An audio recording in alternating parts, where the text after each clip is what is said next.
मैं मैडम के पास कोचिंग पढ़ने जाता था। मैडम का नाम आरती था। वह दिखने में बेहद सुंदर थी। कोचिंग में मेरे साथ जितने भी लड़के पढ़ते थे सभी उनके दीवाने थे और एक उनमें से मैं भी था, क्योंकि वह थी ही ऐसी।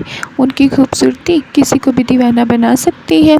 मैं 22 साल का था। मेरा नाम मनीष है। मेरी भी पर्सनैलिटी उम्र के अकॉर्डिंग काफ़ी अच्छी थी। मेरे साथ में 4 लड़के और थे जो कोचिंग जाया करते थे। मैडम की उम्र लगभग 28 साल होगी। वह शादीशुदा औरत है, लेकिन उनका पति एक नंबर का शराबी आदमी है। उसको शराब के अलावा कुछ नहीं दिखता है। वह अपनी पत्नी पर बिल्कुल भी नज़र नहीं डालता। अपनी बीवी को बिल्कुल भी खुश नहीं रख पाता था। कई बार तो मैंने देखा कि नशे में धुत घर आता, और जिसकी वजह से मेरी मैडम आरती अपने पति से बहुत लड़ती हैं। शायद अपने पति को बिल्कुल पसंद भी नहीं करती। उनका पति दिखने में कहीं से भी उनकी उम्र का नहीं लगता। मैं तो सोच रहा था कि पता नहीं कैसे इन दोनों की शादी हो गई है। मैं आरती मैडम को बहुत पसंद करता था। जब से मैं कोचिंग जाने लगा हूँ तब से मेरी नज़र उन पर है। मैं डेली शाम को 4 बजे उनके यहाँ ट्यूशन पढ़ने जाता था। आज भी मैं गया। वह बहुत प्यार से बात करती हैं। आज मैं अंदर गया तो मैं सबसे पहले पहुँच गया था। अभी तक कोई नहीं आया, तो उन्होंने मुझे कहा कि मैं इतनी जल्दी कैसे। मैंने कहा मैडम आपको इंतज़ार करवाना मुझे अच्छा नहीं लगता। वह हंसने लगी, कहने लगी जाओ बैठो, मैं अभी आती हूँ। मैं आकर बैठ गया। थोड़ी देर में वह आ गई। बाकी के लड़के भी आ गए थे। हम सबको पढ़ा रही थी। मेरी पढ़ाई पर ध्यान कभी नहीं रहता था। बस हमेशा मैं उन्हें देखता रहता। उनकी खूबसूरती कमाल की थी। आज भी मैं उनको पढ़ाई के समय घूर रहा था। मेरी आंखें उनके चेहरे पर रुकी हुई थी। मेरी पलकें नहीं झुक रही थी। मैं उनको देख रहा हूँ, ये उन्होंने देख लिया और अचानक से मुझे टोका, मनीष तुम्हारा ध्यान कहाँ है। उनको भी कहीं ना कहीं ये बात पता चल गई थी कि मैं उन्हें घूरता रहता हूँ, लेकिन वह मैडम है, वह खुलेआम इस बात का जिक्र मुझसे नहीं कर सकती, इसलिए वह अपने मन ही मन में जानती थी। उनका चेहरा इस बात को बयान करता था। उस दिन उन्होंने हम सबका टेस्ट लिया। क्योंकि मेरा ध्यान पढ़ाई पर रहता नहीं है, इसलिए मेरे मार्क्स भी बहुत कम है, जिसकी वजह से उन्होंने मुझे बहुत ज़्यादा डांटा। कहा कोचिंग ख़त्म हो जाने के बाद थोड़ी देर के लिए तुम रुक जाना, मुझे तुमसे कुछ बात करनी है। ये बात उन्होंने सबके सामने बहुत गुस्से में बोली। मैं बहुत डर गया कि पक्का यह मुझे आज डांटेंगी। एक तो मैं पढ़ाई में ध्यान नहीं देता और दूसरा उन्हें घूरता भी रहता हूँ, और आज तो नंबर कम होने की वजह से इनको मौका मिल गया मुझे डांटने का। मैंने उनको बोल दिया ओके मैं रुक जाऊंगा। इतनी ही देर में उसका पति आ गया। दारू के नशे में था, बहुत ज़ोर ज़ोर से चिल्ला रहा था। उसको कुछ चाहिए था जो कि मिल नहीं रहा था। वह तो अपने पैरों पर खड़ा तक नहीं हो पा रहा था। अचानक से वह आरती को आवाज़ दे दे के बुलाने लगा। इधर आरती मैडम थोड़ा सा टाइम लेकर अपने पति के पास चली गई।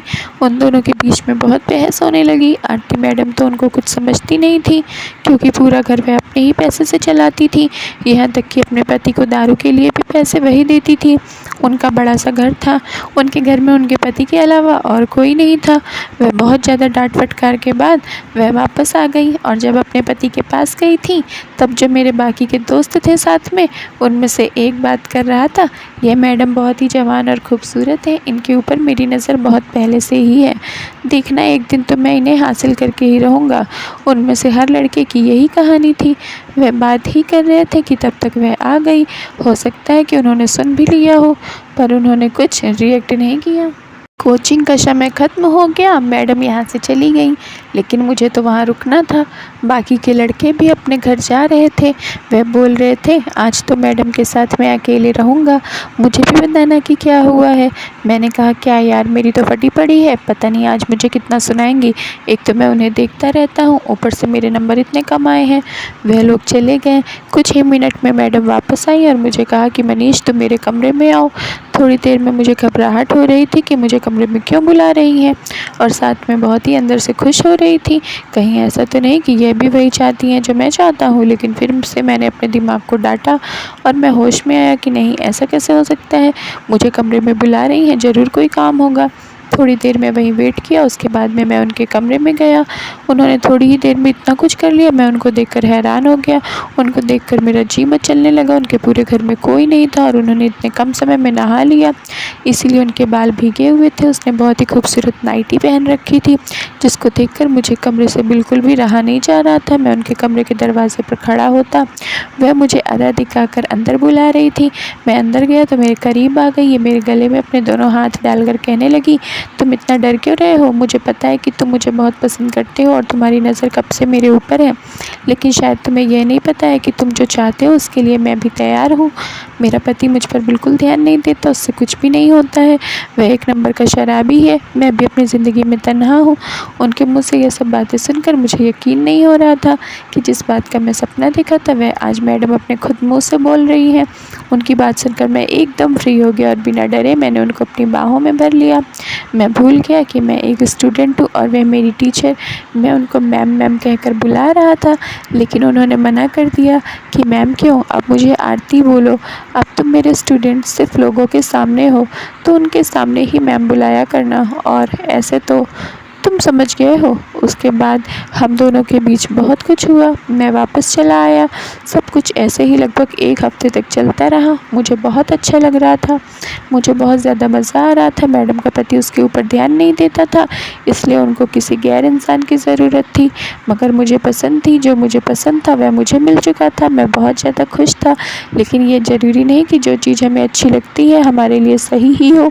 मैं कोचिंग पढ़ने जाता हूँ, उसके बाद मैं अकेले में मैम को कोचिंग पढ़ाता था। मुझे इन सब में बहुत मज़ा आ रहा था, लेकिन एक हफ्ते के बाद कोचिंग में एक लड़की आई जिसका नाम तनु था।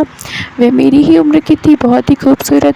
उस दिन कोचिंग ख़त्म होने के बाद मैडम के घर के बाहर उसने मुझे रोका और मुझे पूछा कि तुम्हारा नाम मनीष है? मैंने कहा हाँ। उसने कहा क्या तुम मेरी मदद करोगे? मैं नहीं हूँ तो क्या तुम मुझे अपने नोट्स दे दोगे? मैंने कहा हाँ बिल्कुल। फिर उसके बाद मैं भी कुछ कहना चाहती थी लेकिन डर रही थी। मैंने कहा क्या बात है, तुम कुछ कहना चाहती हो, कहो तो। कहने लगी मुझे कुछ पूछना है, अगर तुम्हें बुरा न लगे तो। मैंने कहा हाँ पूछो। वह कहने लगी क्या तुम्हारी कोई गर्लफ्रेंड है? उसने जैसे यह सवाल किया मेरे दिमाग में मैडम का ख्याल आया, लेकिन मुझसे तो वह काफ़ी बड़ी है, इसलिए उनका जिक्र तो मैं कर ही नहीं सकता।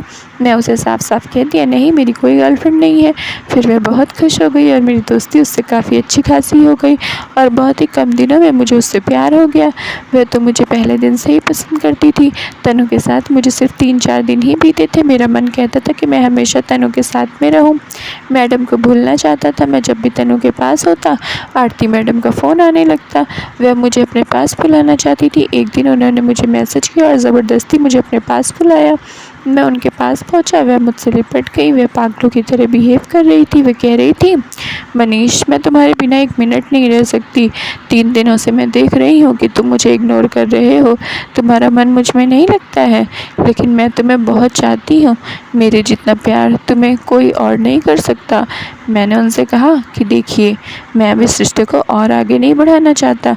ना चाहते हुए भी उस दिन भी सब कुछ हो गया, लेकिन अगले दिन मैंने सोच लिया था कि मैं अब आज के बाद कभी नहीं जाऊंगा चाहे कुछ भी हो जाए। लेकिन अगले दिन उन्होंने मुझे फिर से बुलाया। मैंने उनसे कहा कि मुझे आपके साथ कोई रिश्ता नहीं रखना, आपको जो करना हो करिए। आरती मैम गुस्से में आ गई, कहने लगी कि वह नई स्टूडेंट तनु है, तुम उसके चक्कर में पड़े हुए हो, इसीलिए तुम मुझे अब ध्यान नहीं दे रहे हो। वह लड़की तुम्हें मुझसे छीन कर नहीं ले जा सकती, यह बात याद रखना। उसको अपनी ज़िंदगी से निकालो और चुपचाप मेरे साथ रहो। मैं तुमसे बहुत प्यार करती हूँ, मैं तुम्हें बहुत खुश रखूँगी। मैंने कहा जब आपको पता ही चल गया है तनु के बारे में तो यह भी जान लीजिए कि मैं उससे बहुत प्यार करता हूँ और अब मैं उसे धोखा नहीं दे सकता।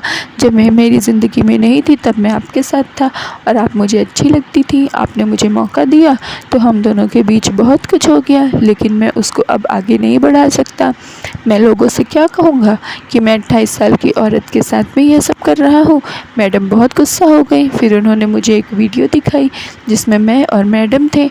हम दोनों की प्यार की वीडियो उन्होंने रिकॉर्ड कर ली थी। अब उसको लेकर मुझे ब्लैकमेल कर रही थी कि अगर तुम मुझे छोड़कर गए तो यह वीडियो मैं सबको दिखा दूंगी। फिर तुम्हारी गर्लफ्रेंड तनु वह तो ऐसे ही तुम्हें छोड़कर चली जाएगी और तुम्हारी कितनी बेइज्जती होगी यह तो तुम सोच सकते हो। वह मेरे ना चाहते हुए भी मुझे ब्लैकमेल कर करके मेरा शोषण करती रही, लेकिन मैं कुछ नहीं कर पा रहा था। मैं यह बात किसी को बता भी नहीं पा रहा था, लेकिन एक दिन मैंने सोच लिया कि आज चाहे जो कुछ हो मैं अब यह नहीं बर्दाश्त कर पाऊँगा। मैं अंदर से मर रहा था। रोज़ रोज़ मरने से अच्छा है कि उसको एक ही बार में जो करना है कर लेने दो। अब मैं नहीं चाहूँगा, और अगर वह वीडियो किसी को दिखाएंगी तो मेरे साथ में उसकी भी बेइज्जती होगी। मैंने यह बात उससे साफ साफ बोल दिया, पर तुम्हारे साथ नहीं रह पाऊँगा। मेरा दम घुटता है तुम्हारे साथ। यह बात सुनकर एकदम पागल सी हो गई। मैंने कहा, अगर तुमने वीडियो किसी को दिखाया या वायरल करी तो मेरे साथ में तुम्हारी भी बहुत बेइज्जती होगी। वह कहने लगी, मैं तुमसे बहुत प्यार करती हूँ, तुम मुझे बहुत पसंद हो और उसके लिए मुझे कुछ भी करना पड़ेगा मैं करूँगी। और एक बार अगर मैं वीडियो सबको दिखा दूँ उसके बाद तो तुम कहीं जा ही नहीं पाओगे मुझे छोड़कर। उसकी बातों से मैं फिर फंस गया। मैं उससे आज़ाद होना चाहता था। वह आज फिर से मेरे साथ ज़बरदस्ती वही सब करना चाहती थी, लेकिन मैं नहीं तैयार था। मेरा दम घुट रहा था। वही औरत जो मुझे पहले बहुत पसंद थी, अब वही जब मेरे पास आती है, ज़बरदस्ती मुझे गले लगाती तो मेरी आँखों से आंसू निकलने लगता। मेरा दम घुट रहा था। पता नहीं क्यों मेरी जान निकल रही थी। वह ज़बरदस्ती मुझसे लिपट रही थी। मुझे कुछ समझ नहीं आ रहा था। मेरा तो मन उसे छूने का भी नहीं कर रहा था। मैं अपने मन में बस यही सोच रहा था कि मुझे कितनी बड़ी गलती हो गई। एक वह टाइम था कि मैं इसे पसंद करता था। अगर मेरे मन में वह गंदे ख्याल नहीं आए होते तो यह मेरे पास, मेरे करीब कभी ना आ पाती। गंदे ख्यालों की वजह से आज मैं इसके जाल में फंस चुका हूँ। मैं निकल नहीं पा रहा हूँ। मैं क्या करूँ? इन सब में मेरा दिमाग फंस गया था। मेरा दिमाग मेरे कंट्रोल में नहीं था। एक तरफ मेरे बदन से लिपटी हुई थी और दूसरी तरफ पास में वहीं चाकू पड़ा हुआ था। मैंने वह चाकू उठाकर उसको मार दिया। वह मर गई। मैं बहुत डर गया कि मैंने क्या कर दिया, लेकिन अब तो मेरे हाथों से खून हो चुका था। मेरे गंदे दिमाग ने मुझे आज कहाँ पहुँचा दिया। कहाँ मैं पढ़ लिख कर कुछ करता, ज़िंदगी में आगे बढ़ता, और कहाँ एक औरत की खूबसूरती के चक्कर में मैंने अपने आप को, खुद को खूनी बना लिया था। लेकिन अब मैं फंस चुका था। मुझे ख्याल आया कि मैं कितना गलत किया था। यही अंजाम अगर मैं स्टार्टिंग में ही सोच लिया होता कि ये मैं क्या कर रहा हूँ तो शायद ऐसा कभी नहीं होता। Thank you friends. उम्मीद करती हूँ आप लोगों को स्टोरी पसंद आई होगी, तो प्लीज़ जल्दी से लाइक कर दीजिए। चैनल पर नए हैं तो सब्सक्राइब कर लीजिए और अपनी राय हमें कमेंट बॉक्स में ज़रूर दीजिए।